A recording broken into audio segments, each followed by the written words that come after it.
clash, so I think everyone's pretty much cooled down now. I think that was great. We have a couple of guys from Argentina and also from El Salvador. And Okay. I know last time I spoke in Spanish, it didn't go too well, but gracias por su paciencia, incluso con la barrera del idioma. Equipo Argentina y El Salvador, es bueno colaborar con ustedes hoy. Muchas gracias. ¿Tienes preguntas o no? If you guys have questions, this is such a valuable time, so we can definitely ask away. But does anyone have questions? Let me see if I can. Oh, there. Yeah. Let me unmute Eric. Eric's one of my students. Okay. Very enthusiastic, very motivated. Almost to a point where a little bit of annoying. Just kidding. He's an amazing. Too much energy. Yeah, travels. You know, I got stories, a lot of stories, but I'll save it because he travels long hours. You know, he used to take like 2 subways, a bus, walk, rain, snow, Godzilla, you name it. He's here, and you know, parents are so dedicated. So I think he's got a questions. Go ahead, Eric. Why were you so focused on the clash today? Like, I just feel like it's a very important sort of game, especially in the girls' game. I think there's a lot of times where you want to do your kicks and there's usually like an obstacle in your way, and usually you do end up clashing legs. So I just thought it'd be a good one to cover today. I know you've had other sort of athletes come in and do different areas. I probably would have done a leg control session, but I think some of you may have covered that. So I just thought I'd pick one specific area where it can sometimes be a frustration when you are in the ring. So yeah, I just think it's just a good area to cover. all right, thank you. Yeah, I thought it was great because it's very technical. I mean, current game is so much with this cut games, and you know, this is definitely. I saw some of the athletes actually taking notes, and I thought that was great. But does Very anyone good. have? Yeah, great. Anyone else have questions? Let's see if I go around. Anyone? Okay. I'm gonna mute. So my question is, what is one of the hardest things you had to overcome as an athlete to help you be where you are right now? Oh, well, that's a very good question. Me personally, I think it's been very hard on myself. So I think that's just a mental challenge that you have to overcome, because in professional sort of sport, yeah, it is pressurized, but I think you just need to deal with that very well. So I think it's just striving for success. So it's just my sort of reflection is not to be hard on myself and just keep pushing forwards, but that's probably the biggest challenge, because you always want to do better and you always want to get the next best medal, the next best title. So that's probably the biggest challenge. Wow, you guys made me speak Spanish like that, and you know, your English is fluent. It's amazing. Anyone else? I appreciate that. Yes, sir. Of course, Coach from El Salvador. Such a blessing to have you. Thank you very much. Definitely, the English of my students is better than mine. So, okay, I just want to say thank you, sir, for inviting us. I enjoy a lot the training. Thank you, Amy, for such a great training. Very technical, a lot of details, and that's very useful. That will be very useful for my athletes in the name of the athletes from El Salvador. And yes, it is hard to understand sometimes these type of techniques and how to use them and why. And you explained that very clear. So thank you very much. And also, I just want to make a question. What can be your advice during this pandemic to the athletes that maybe they want to give up? What can be your advice as such a great athlete to let them continue with their dreams? I think you need to really go back and the athletes need to think the whole reason why they started Taekwondo in the first place, what they enjoyed about it, and what they wanted to gain out of it when they first started. I think these Zoom sessions are absolutely fantastic because it's sort of new ideas, it's new coaches, it's new athletes. So I think because it's new information and it's not boring because you're getting to meet new people, I think the Zoom sessions are very valuable. So I think because yes, it is very hard to get motivated, just stay in contact with people and make sure you continue doing Zoom sessions, which you know, will give you more ideas. So just keep it new and keep it interesting is probably the best advice that I can give you, really. Thank you very much. No problem. Thank you, sir. That's awesome. Yeah, those Zoom sessions, you know, I was very hesitant in the beginning because, you know, it was so tough trying to teach or learn through the screen. And that was so, I would say, somewhat frustrating. But as we connect to my athletes and also people from around the world, I saw the beauty in that. So I thought that's great. And having this great opportunity with you, Amy, is just such a blessing. Yeah. Thank you. And thank you so much for having me. Everyone put in so much effort and was like full of enthusiasm. So it was really, really good for me. So thank you so much. All right, I think Megan has a question. She's amazing. She's one of my athletes from NYU. New York University is a prestigious university here. I guess all the smart kids are there. And Megan's here. So she's here and she has a question for you. Hi. What do you do to like help yourself like get like recover after like an injury or like any sort of like physical thing that could hold you back? Quite a few options really. So a lot of sort of contrast bathing, going in hot baths, which you can do at home. Like I'm very fortunate, I do have the facility at GB Taekwondo, but when we like at the moment we can't use the hot bath, so you can do it at home. I think the hot baths or ice baths, they're very good for recovery. I think making sure that you're increasing the amount of protein that you're eating as well after sessions, just to get that rapid sort of recovery and muscle sort of like repair. So increasing your protein is very good. If your legs are very sore as well, compression pants like skins. So little things like that are just very good things that can help. And just trying to get adequate sleep. So sleeping early, I think sleep's a very good way of repairing your body very quickly.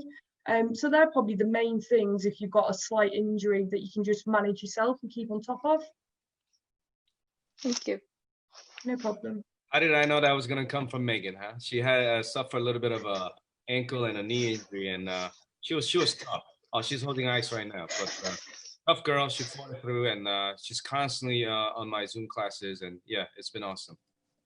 Yeah, I think just going on to Megan as well, if you can get any advice on sort of like rehabilitation exercises that you can do. So if you are having current issues with your ankle, if you can just try and get some advice off someone or look online of exercise you can do before you start training, so that sort of area's been activated before you then go into kicking. So maybe just a little bit of research into that could be beneficial as well.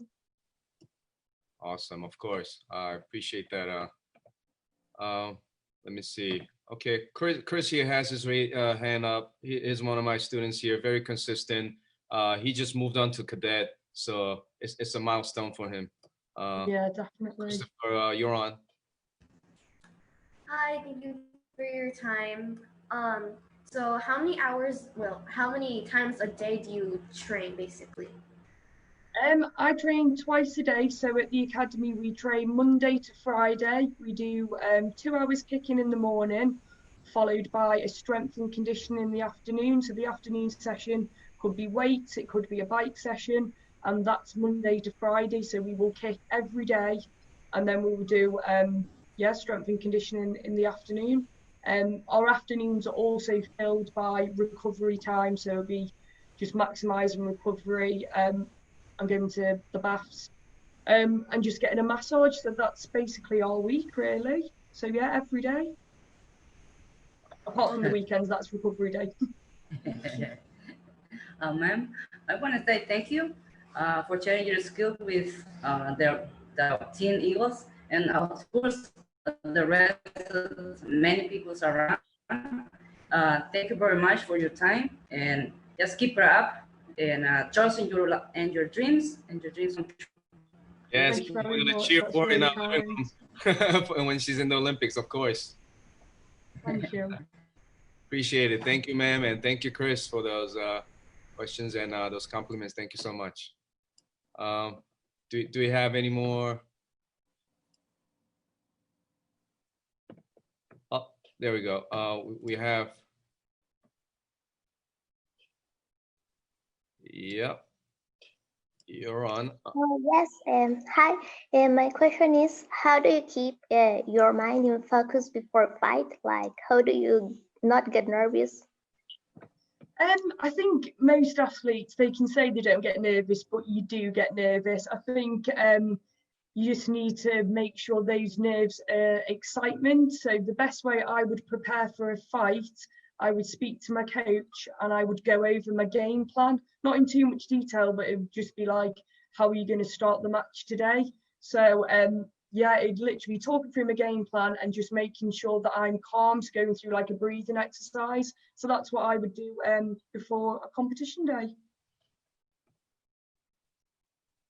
Perfect, perfect. All right, you guys are nice shot. I love it. We have Virginia Benitez. Yeah. Okay, my question is, from your point of view, what is the best advice that you can give us? Is this just in general for Taekwondo, how to keep motivated, or? I think the best advice I can give you is try and speak to as many people as you can. I think just get as much knowledge as you can from other people, from other coaches, from other athletes. I think it's very good to ask questions, so don't be afraid to ask somebody a question. I think the more knowledge you can get from other people is probably the best way to stay motivated, and it's probably the best way to improve your training because you've got more resources and more options. Awesome. Yeah, I think collaboration is the key, especially nowadays. I think we're again breaking the boundaries and doing Zoom sessions or constantly getting other feedbacks. Yeah, I agree with you. Awesome. Ms. Guzman, you're on. Let's see. Trying to unmute you here. Oops. I that's the question I made. You just didn't put my hand down. Oh, okay, that was your name kind of disappears when I click you. All right, so any more questions there? Look around. Oh, there you go, of course. I was gonna ask, because I know you text in our text box, but yeah, you can go ahead and ask, yes. I want to know about the nutrition and supplements you take for a professional Taekwondo athlete. I think the connection got a little bit of a... Yeah, I struggled then. Am I audible? You're better now. I can hear you now. Okay. I want to ask you about the nutrition you take, the supplements like protein, BCAA, and all. Yeah, she's talked about protein, but I guess other supplements or anything like that. Okay. So his question is, do you take any other supplements? And I know you mentioned like protein before, but yeah, that's the main thing really. We just take like protein shakes, increase how much protein we're eating, and then just keeping up with just normal vitamins and daily supplements like that, but nothing too extreme. Just the protein really is the main sort of focus. Mm-hmm. He also asked, I'll elaborate for you because you put it on the text. Whenever we hit a cut or up bar, like the front leg, do we lift our leg the same way we lift for clinch? Is that what you meant, clinch? Clutch, yeah. I suppose it's a bit different with a clinch situation, because if you're trying to force the clinch, you might kick into it. I think the session that I did today, the main focus of that is just to use your leg as sort of a block. So it's very hard for the other person to get their kick out.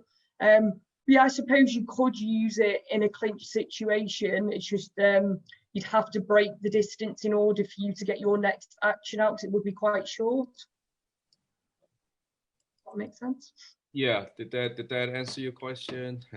Yes, sir. Thank you. Thanks a lot. It's a pleasure having you from far away. That's awesome. And we have another Emmanuel Hernandez said, what do you think about the postponement of the Olympic Games? I just think it's a really good opportunity. I think the correct decision was made. Obviously, I was very upset. I wasn't very upset. I was a bit disappointed at first because I've waited a long time for the games. But I just think it's a really good opportunity just to develop for another year. And the right decision was made because the health and safety of everyone involved, that is paramount. So yeah, the correct decision was made. Yeah, definitely, I agree. I mean, instead of hastily just trying to wing it, I think it's good that they postponed it, and I think that was definitely right thing to do. And we spoke about how we can use this time wisely to work on recovery and work on technical things, and try to work on our games a little bit more, which I think it kind of makes sense. Yes, of course. And a lot of athletes are actually pretty optimistic and positive about that, so which was awesome. If we don't have any further questions, I'd like to leave you with you going back to the academy. I don't know when from my understanding, it was maybe like 2-3 weeks ago. I may be wrong, but it's a bit longer than that. Yeah, we've been back a while now, so yeah, it's going really well. Okay, so my thing was, when did you get back, and how is it going back to the academy? If you have a little bit of a quarantine break or things like that. Yeah, it's been amazing. So we've got all the correct sort of precautions in place. We're getting our temperature checked every day. All the coaches are sanitizing the pads, all the equipment. After every use, everyone's wearing the correct equipment. And we're just on different time structures. So we have set groups in at set times. And it's just working really well at the moment. So yeah, all the training's as of normal. It's just we're separated and it's separate times. Okay, good to know. Yeah, I mean, it's good to be back in the academy. I mean, you guys have a phenomenal, coaches and a lot of stuff out there that can really help you with recovery, nutrition, and all that. So we're also jealous. Yeah, it's amazing facility. Yeah. I won't hold you too long. I know your time is valuable, but we really appreciate collaborating with us. It meant a lot. Definitely give us a little motivation and a boost, a lot actually, because during this time we're kind of pooped and we're really not motivated. But things like this will give us that extra tank of gas to push forward, and it really means a lot. And I appreciate your time. Thank you so much for having me, and well done to everyone. You did really well. Awesome, guys. I appreciate your time, and we'll do it again. If she allows us, we want to welcome her back. And also on August 8th, which is a week after, we also have Nikita from Croatia. So we're blessed with a lot of great athletes looking out for our athletes in the States and all over the world. So really appreciate your time. We'll be cheering you on, and we'll keep in touch. Absolutely. Thanks so much. Thanks guys. Thank you very much. Take care. Thanks. Bye. I appreciate you guys coming in. Thank you for your time. We'll do it again in August 8th, and we have Nikita Glasovic from Croatia. Again, I always thought that the language barrier was a little bit of an obstacle, but you guys, you're awesome. Your English is great. But regardless, the fact that you guys have patience and just kind of following through, I think that's awesome. That's the beauty of breaking barriers. So, coach from El Salvador, I appreciate your time. Thank you always for coming together, make this into a better event than it is. So I appreciate that. Myself included, I'm trying my best to use this time to really stay optimistic, bring in these athletes just to motivate our athletes as well. So hopefully, if there's any shortcomings that I had today, or even before with Victoria, we'll move forward, and we'll have a better session moving forward. So I thank you for your time, sir. I thank your team, Argentina, El Salvador, and everybody all over the globe. I can't wait to meet you guys in competition. So don't be a stranger. Say hello, tap on my back, smack me around, and say hello. I can't wait to meet you guys. So good to see you all. Appreciate it. And follow me. I see people following me on Instagram. Yeah, I love networking. So my Instagram and Facebook is Eagles TKD. So I'll write it here on the chat. So you have my Instagram, Facebook. We'll keep in touch. And when you're fighting in the ring, we'll cheer for you. We'll bring all the loudmouth from USA, and we'll cheer for El Salvador. We'll cheer for Argentina, and we'll get to that podium together. Can't wait. So thank you, everyone. Appreciate your time. We'll do it again. Good to